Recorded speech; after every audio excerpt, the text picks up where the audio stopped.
isang tao, kahit po anong kamalian mong ginawa,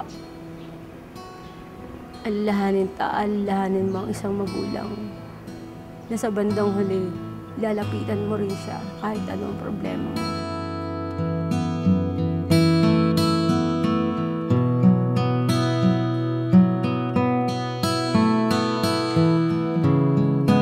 Sino po yung mga kasama niyo po sa bahay?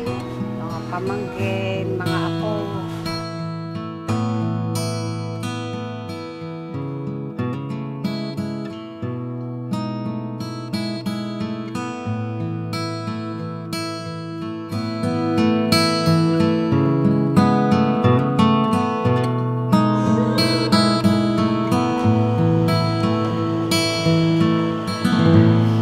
Magandang gabi, ako po si Jessica Soho. Tunghayan natin ang mga istoryang magpapaiyak, magpapangiti at magpapalukso ng ating dugo. Dahil ang mga pinapangarap na muling pagtatagpo, abot kamay na dito sa Reunions. Tulungan niyo po kami.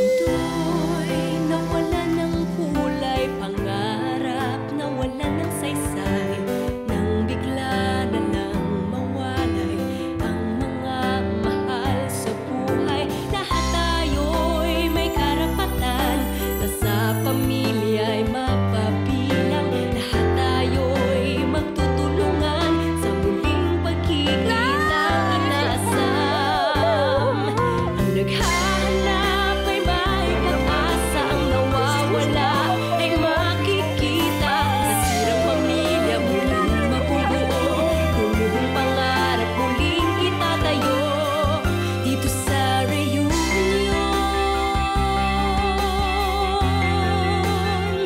Dito sa Reunions. Ang buhay parang musika, kung minsan may tonong masaya at nakakaindak. Kung minsan naman may himig ng kasawian at kalungkutan.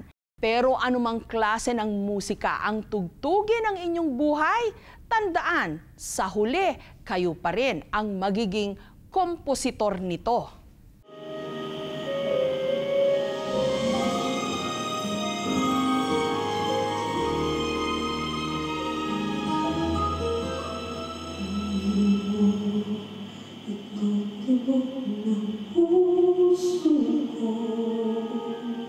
Limang taong gulang pa lamang daw noon si Carissa nung nadiskubre niyang may talento siya sa pagkanta. Ipinagmamalaki niyang namana niya ito sa kanyang ina. Sa paglipas ng panahon, lalo raw nahasa ang timbre ng boses ni Carissa. Gayunman, waring nasintonado naman daw ang kanyang kapalaran. Ang kanya kasing inang pinagmanahan, nakasamaan niya ng loob. At ngayon, 11 taon na raw silang hindi nagkikita. Dahil nagtalo lang po kami sa mga sa hirap ng buhay. Yung wala pong magpaaral sa amin, hindi po kami nakapagtapos ng pag-aaral.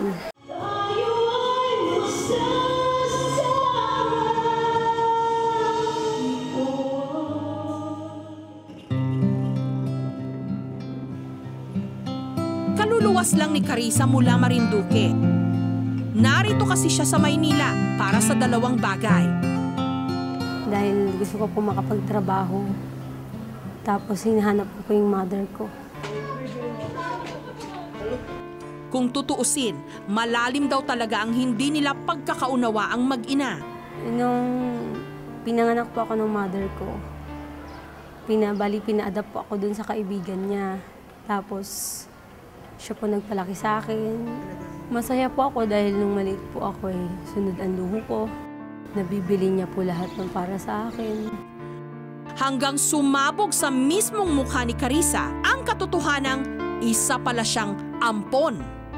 Namatay po tapos yung mga angkan po nung nag-adapt sa akin, inuwi po ako ng Aklan.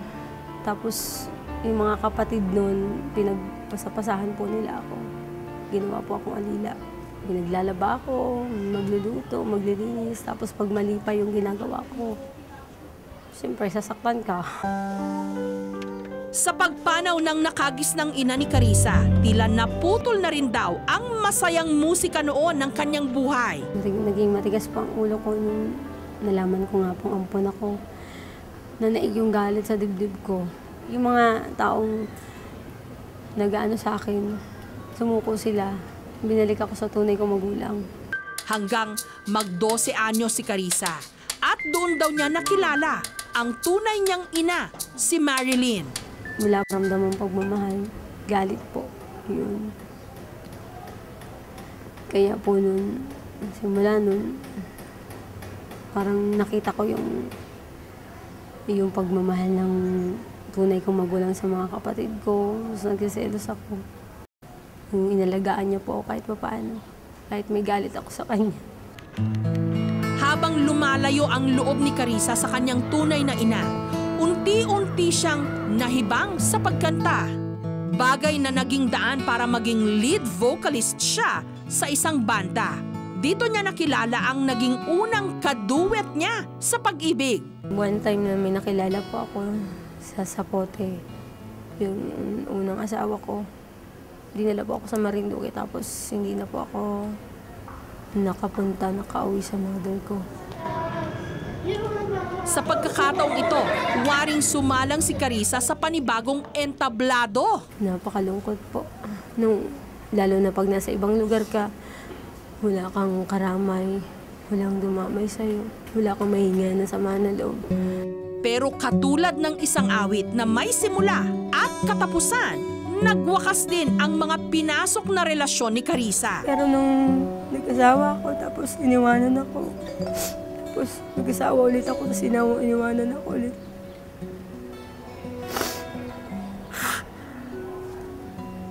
Natuto po akong magpasensya, magpakumbaba. 4 ang naging anak niya. 2 sa mga ito ang naiwan sa kanilang ama sa Marinduque. At dito niya napagtanto ang sakit na naramdaman ng kanyang ina nung iwanan niya ito. Sa buhay pala ng isang tao, kahit po anong kamalian mong ginawa, alalahanin mo ang isang magulang na sa bandang huli, lalapitan mo rin siya kahit anong problema mo. Napatawad ko na po siya. Kung magtita man po kami, iyakapin ko po siya at hingi po ako ng kapatawaran sa kanya. Ngayon, nais daw ni Carissa na ibalik sa tamang tiyempo ang kanyang buhay. Sisimulan niya ito sa paghahanap sa kanyang ina. Ma, miss na miss po kita at yung mga kapatid ko. Mahal na po kita at gustong ko na po kitang makasama. Sa pakikipanayam namin kay Carissa, nalaman naming Marilyn Nique ang pangalan ng kanyang ina. Nasa 50 anyos na raw ito ngayon at maaaring sa Cavite nakatira. Base nga sa aming pagsisiyasat, isang Marilyn Nique ang nakarehistro pero sa Caloocan City.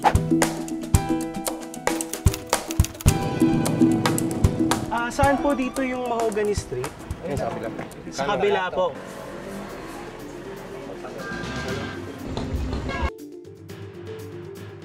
Magandang umaga po. Magtatanong lang po kung may kilala po kayong Marilyn Nique. Ako yun. Kayo po yun? O, kasi may nagsabi daw, may naghahanap daw dito. Opo.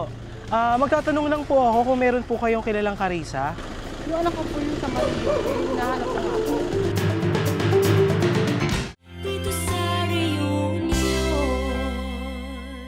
Pakinggan mo ang susunod na magsasalita. Alam mo, Kale,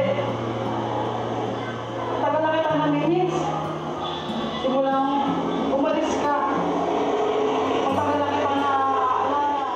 Dito sa reunion. Hindi birong sabayan ang himig ng kalungkutan, pero mawala man sa tiyempo o masintonado pa. Ang mahalaga, tuloy pa rin ang awit ng buhay. Taas noong ipinagmalaki ni Aling Marilyn. Sa kanya raw nakuha ni Carissa ang talento nito sa pagkanta. Parang ako yung kumakanta. Pag nakikita ko siya ako yung kumakanta. Kung bata pa ako, talagang habi ko na gusto ko maging singer, maging professional singer, pero hindi ko naabot yun. Depensa ni Aling Marilyn, hindi raw niya ipinaampon si Carissa. Kapatid ng hipag ko, kumbaga baog siya. Tapos sinalagaan niya yung anak ko. Hanggang sa nakita ko naman maganda naman nila sa anak ko, hindi ko na kinuha. Hanggang ibalik na nga raw kay Aling Marilyn si Carissa ng mga taong kumupkup sa kanya. Pilit naman daw niyang binawi ang mga nasayang na panahon sa pagitan nilang mag-ina. Subalit sadyang inilalayo raw ni Carissa ang kanyang sarili. Siyempre, hindi rin siya lumaki sa akin, gano'n, di ba? Doon siya lumaki, sa may pera, kumbaga na-spoiled siya. Ngayon, binalik siya sa akin, pero at least tinubos-tubos ko yung mga ano ko, yung pagkukulang ko sa kanya. Huli raw nakita ni Aling Marilyn ang kanyang anak taong 1999. Isang pagtatalo raw kasi ang namagitan sa kanilang mag-ina na siyang dahilan ng paglayas nito. Nabalitaan ko na lang na yung anak ko, may asawa na daw, na pangasawa taga Marinduque. Hindi ko pa inano kasi nanaig yung galit ko na nilabanan niya ako. Sarili ng niya nanay, sinampal niya ako. Ang lumang papel na ito kung saan nakasulat ang address ni Carissa, ang pinaka-iingat-ingatang bagay ni Aling Marilyn. Ang nagbigay sa akin ito, hindi ko na matandaan kung sino eh. Parang bata lang na inabot sa akin. Minsan, sa sulat na to, minsan tumitigas din yung kalooban ko. Sabi ko, pabayaan mo siya para matuto siya sa linya, malaman niya yung mga kasalanan niya sa akin. Yun lang. At kahit sintigas pa raw ng asero ang puso ni Aling Marilyn, pinalambot ito ng kanyang pangungulila sa kanyang anak. Pwede ko lang hilahin ang araw. Pwede nga lang, minsan nga gusto kong mangutang pamasahe para itakbo ko dun sa pupuntahan ko, pero wala akong magagawa.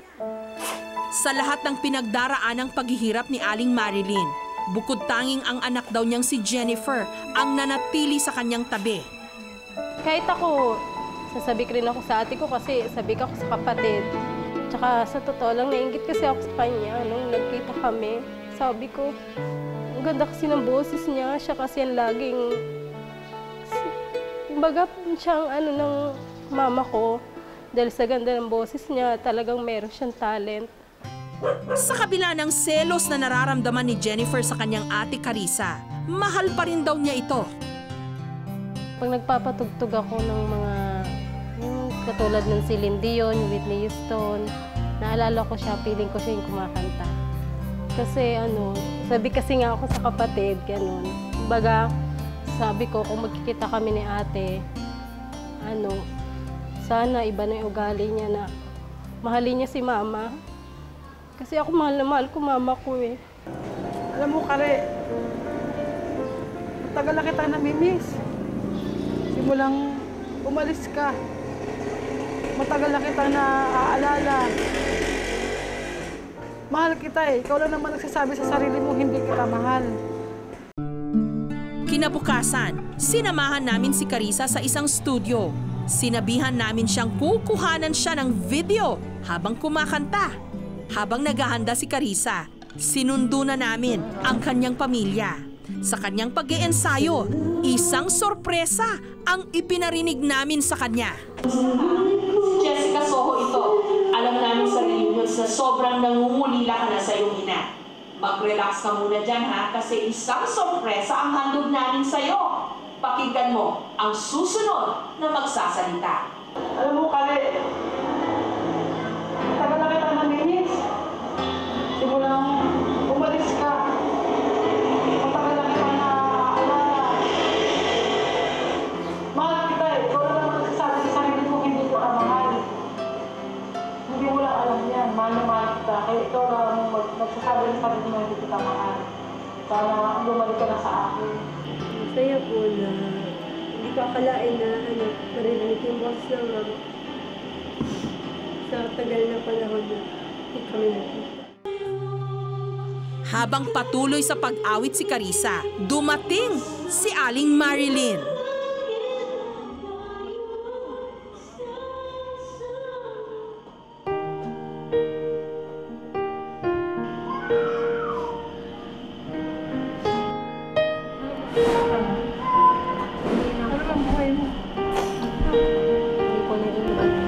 Hindi po naging madali. Hindi na ginayos. Kasi ikaw eh. Masyadong matigas ang ulo mo. Hindi ka sa umalis sa kulit. Hindi ka magkakagandahan. Kumakanta ka po ba? Opo. Nagpaliwanag na si Aling Marilyn sa kanyang anak. Hindi kita pinampuan. Pinalagaan ka ni Manay Silya. Hindi naman iba ang nagkup-kup sa'yo. Eh, walang anak yun. Maganda naman sa nila sa'yo. Doon na lang kita. Inano? Eh, nagtatrabaho sa Malacanang yung kapatid ni Manay Dilya. Doon na, naanuan kanila. Sila na nagpatuloy ng pag-aalaga sa'yo. Nagtatrabaho ako noon yun. Ikwinento naman ni Carissa ang mga nangyari sa kanyang buhay. Nag-asawa po ako. Nagdalawa po ako asawa. Iniwan po nila ako. Ano ginawa nila sa'yo? Yung babae po sila. Wala po. Simula po nung hindi na po ako nag-asawa. Yung dalawa po na iwan. Ano pong bigay na ng tatay nila. Sorry po sa lahat ng mga pagkakamali ko. Sa lahat ng mga nagawa ko, pwede pa dapat po baguhin. Eh, ano mo sa buhay mo? Sayang ang boses mo. Patuloy mo, bata ka pa. Kailan huwag mo tayo mga bata sa ka magsasabing mag-aaral ka. Sayang ang boses mo. Magandang pangarap ko sa ikaw lang lumalayo sa akin. Pero kung hindi ka lumayo, hindi ka ganyan. Hindi ka magkakaganyan talaga. Kung ano ang pangarap mo, pagpatuloy mo. Gawin mo lang para sa sarili mo. Iwasan mo. Sa mga anak mo. Kapatid mo, alam mo, maganda yung ayos. Oh. Alam mo ba, ikaw ang laging hinahanap ni Mama, kahit na ako nasa tabi niya. Tuwing may maririnig sa mga magagandang kanta, ikaw ang laging naaalala niya. Wala akong magagawa, ikaw ang ni Mama eh. Pero nung ginawa mo, iniwan mo siya. Pero sana naman sa pagbalik mo ngayon, sana naman maisip mo na si Mama mahalin mo. Dahil isa lang yun ang nanay natin eh. Kahit na alam ko magkaiba tayo ng ama. Nangako ko na hindi na ako magiging kasakuti. Masaya kasi nakita ko na yung kapatid ko. Magiging masaya na rin ng Mama ko. Nararamdaman ko eh. Naligayahan ako, nakita ko siya. Masaya ako. Tutulungan ko rin siya sa kalagayan niya para matupad niya yung pangarap niya na maging mangantas siya. Bawat isa sa atin may angking kakayahan. Kaakibat nito ang responsibilidad kung paano natin ito gagamitin. Ngunit dapat tayong matutong kumilala sa kung sino ang dapat nating pag-alayan ng ating mga biyaya para masiguro nating wala tayong masayang na sandali sa piling ng mga taong tunay na mahalaga.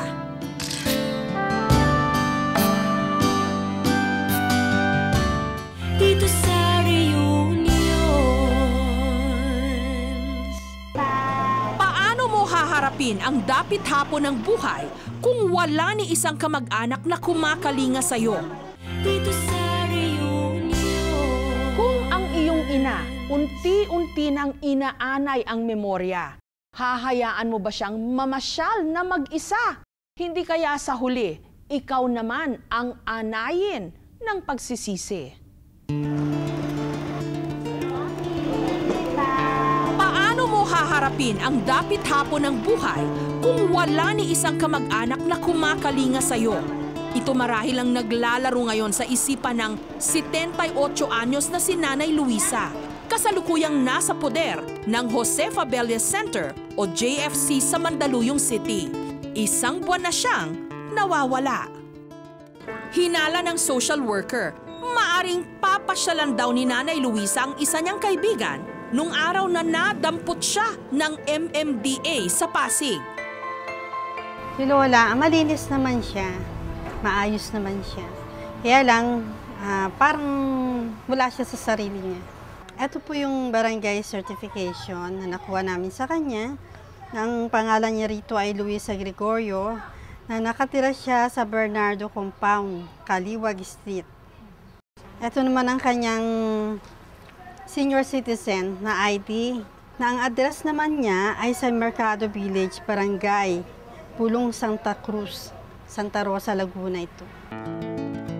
Maliban sa barangay clearance at ID na nakuha kay Nanay Luisa, may mga litrato ring natagpuan sa kanyang gamit. Pero hindi malinaw sa matanda kung sino ang mga taong nasa larawan. Sa gitna ng aming panayam, nalaman naming nakikipisan lamang pala si Nanay Luisa sa bahay ng kanyang mga pamangkin. Bali na, sino po yung mga kasama niyo po sa bahay? Wala nga, nag-iisa lang ako. Kaya binenta ko na yung sa Pasig, yun na lang sa Signal. Saan po ba yung Signal? Tapat ng Fort Bonifacio. Nay, sino po yung nakatira sa may Santa Rosa? Ay, mga pamangkin ko yun. At para maiwasang maging pabigat sa mga ito, sinubukan daw niya na magbanat ng buto. Gusto kong magbili ng bahay, tapos paupahan ko yung isang kwarto para may income ako. Bebenta ko yung minana kong lote at saka bahay doon sa asawa ko. Pag nagkikwentuhan kami, binabanggit niya na patay na yung asawa niya. Tapos, sinasabi niya na wala siyang anak. Pero sa ibang, kinikwento niya naman sa ibang tao na meron siyang anak. So, mga inconsistent yung mga information niya. Naikwento rin niya na pansamantala raw siyang nakikisilong sa bahay ng kanyang kaibigan. Ngunit hindi pa raw siya nagtatagal sa poder nito. Doon ako sa kaibigan ko, nakituloy. Siguro, umasawa na sa akin, hindi naman na, meron ako isang linggo. Sabi niya, mas maigi doon ka sa SWA. Kaya dinala ko sa barangay hall. Sa puntong ito, may mga katanungan tungkol sa pagkatao ni Nanay Luisa na naghahanap ng kasagutan. At hindi man masyadong malinaw kung paano talaga nawala ang pobreng matanda. Susubukan namin siyang ihatid sa kanyang nangangambang pamilya. Sa dalawang ID na nakita namin sa kanyang mga gamit, may dalawang posibleng lugar kung saan nakatira si Nanay Luisa. Base sa kanyang barangay certificate, sa barangay Pinagbuhatan, Pasig siya nakatira. Pero ang nakasaad naman sa kanyang ID, sa Mercado Village, Barangay Pulong Santa Cruz, Santa Rosa, Laguna daw siya umuuwi. Nung araw na yon, nagpasya kaming simula ng paghahanap sa pamilya ni Nanay Luisa. Una naming pinuntirya ang address na nakalagay sa kanyang barangay certificate, ang Pinagbuhatan, Pasig. Natatandaan niyo po ito? Tandaan mo na to? Buhatan ito. Sa pagkakataong ito, minabuti naming puntahan ang eksaktong address na nakalagay sa barangay clearance ni Nanay Luisa. Nung narating namin ang eksaktong lugar, Opo, itatanong lang po namin, saan po ba nakatira si Lola ngayon, yung mga kamag-anak niya? Sa Laguna raw, sabi niya sa akin. Sa Laguna. Saan po sa Laguna? May idea po kaya po? Okay. Bale, kano-ano po kayo ni Lola Luisa? Siya at yung nanay ko magkaibigan. Sino? Ano po pangalan ng nanay po ninyo? Sally. May mga pangalan po ba si Lola? Tapos nabanggit sa akin sa may sa may...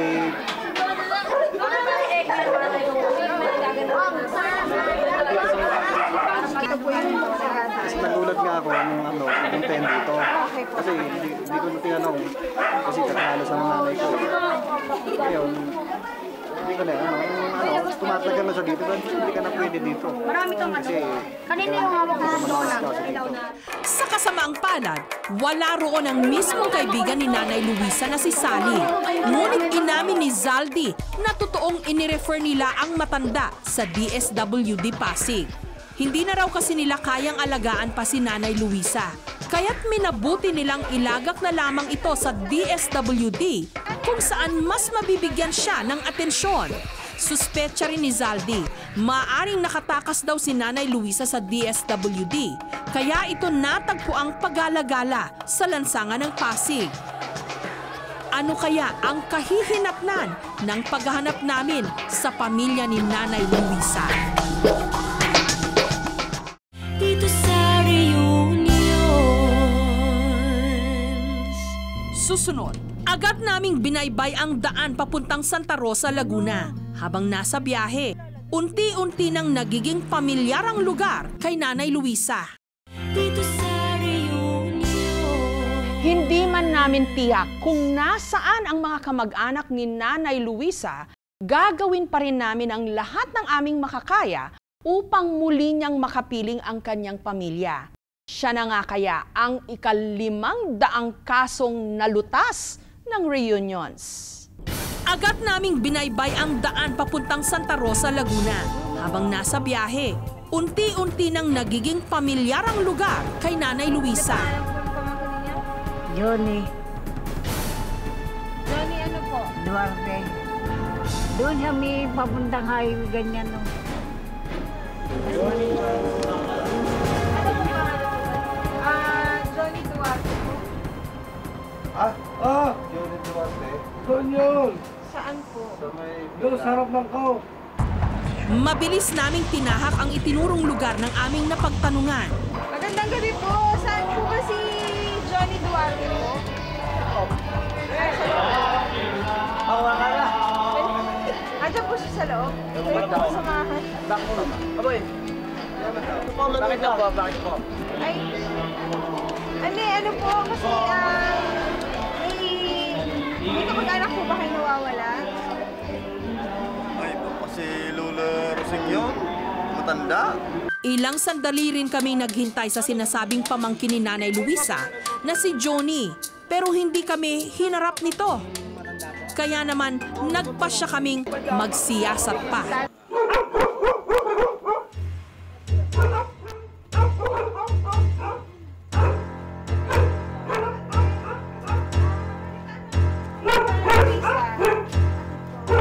Nahanap niyo po ba siya? Hindi, kilala niyo po si Luisa Gregorio. Kakilala niyo po siya. Sabi po, hinahanap niyo po ba siya? Umalis siya dito nung tagal-tagal na rin siya umalis. Kasi dati hinanap ko yun. Kailan po siya umalis? Ilang buwan ba yun umalis siya? Kasi tansya lang po. Tandaan niyo po. 2 buwan na. 2 buwan na yan. 2 buwan. 2 buwan na. Bakit daw po siya... Bakit daw po? May pupuntahan daw siya eh. Kasi may hinahanap siya na kamag-anak niya sa... Ano ba to? Anong buwan ba to? Pulilan niya tayo. Pulilan? Sabi dito na po yung nagakay. Kasi nga po di nga siya nagtatagal na pulilan. Gusto niya sa mali. Eh, sabi ko nga nun, ang ano nga sa akin, dalhin ko nga raw sa comfort agent. Kasi nga, wala nga siyang anak. Wala naman siyang asawa. Dahil matagal na patay yung asawa niya. Pangalawang ano po siya. Nanay ko pangalawang kapatid din yun. Yun ang ano niya. Yeah, sabihin, may responsibilidad pa. Kasi talaga naman sinasabi niya na kamag-anak niya lahat ay nandito sa Santa Rosa lang. Kasi nag-try na kami sa Pasig. Wala talaga kamag-anak siya. Sa Pasig, wala po. Kaya hindi talaga, dito talaga. Kaya kahit na po, pinalik namin siya dito sa Kaya nga sabi ko nga na kung pwede, ano na lang siya sa home for the agent. Kasi hindi ko nakakayanin. Hindi nga po siya tatanggapin sa home for the agent kasi may relative po siya. Sa puntong ito, napaisip kami. Tila pabigat ang turing kay Nanay Luisa ng kanyang mga pamangkin. Nasa ospital siya noon. O, kinuha ko.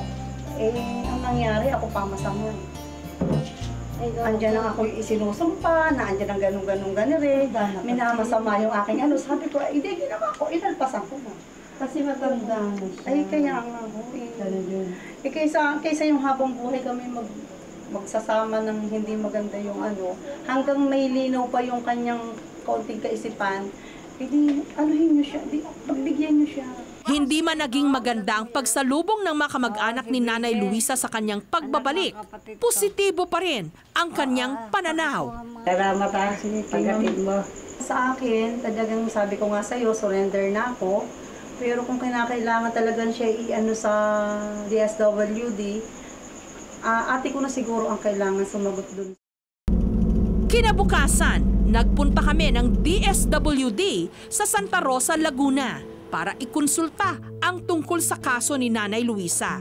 So since po na meron naman po siyang kamag-anak, just in case po na ayaw po sa kanya, na hindi po nila talaga kaya pangalagaan, gagawa na lang po natin ng paraan na maipasok po si Lola Luisa sa isang institusyon. Dito na kami nagpasyang magpasama sa social worker sa bahay ng mga pamangkin ng matanda. Ang sa akin talaga, gusto ko sa kanya ay madala ko mapaalagaan talaga siya sa home for the agent. Kasi nga, sa liit naman ang bahay namin ito, sa dami ko namang anak at apo, hindi ko rin naman kaya na siyang aturgahin. Kung talagang ayaw na naman mag-anak, hindi nga kayo naman talaga anak, pamangkin lang kayo. Ang nga lang sana namin, na habang pinapacilitate namin yung admission ni Lola para sa isang mapagdadalan sa kanya, ang papakiusap namin, kailangan nandito siya sa inyong pangangalaga na nakasafe naman siya. Napagkasunduan ng social worker at ng mga pamangkin ni Nanay Luisa na ilagak na lamang siya sa poder ng DSWD. Dito raw kasi mas maaalagaan at mabibigyan ng sapat na pagkalinga si Nanay Luisa. Hindi man pinalad si Nanay Luisa na arugain ang kanyang mga sariling kadugo, mas mahalagang manguna ang kanyang kapakanan. Kaya't mabuti nang mamalagi siya sa isang lugar kung saan mararamdaman niya ang pagmamahal ng mga taong higit na nakakaunawa sa kanyang kalagayan.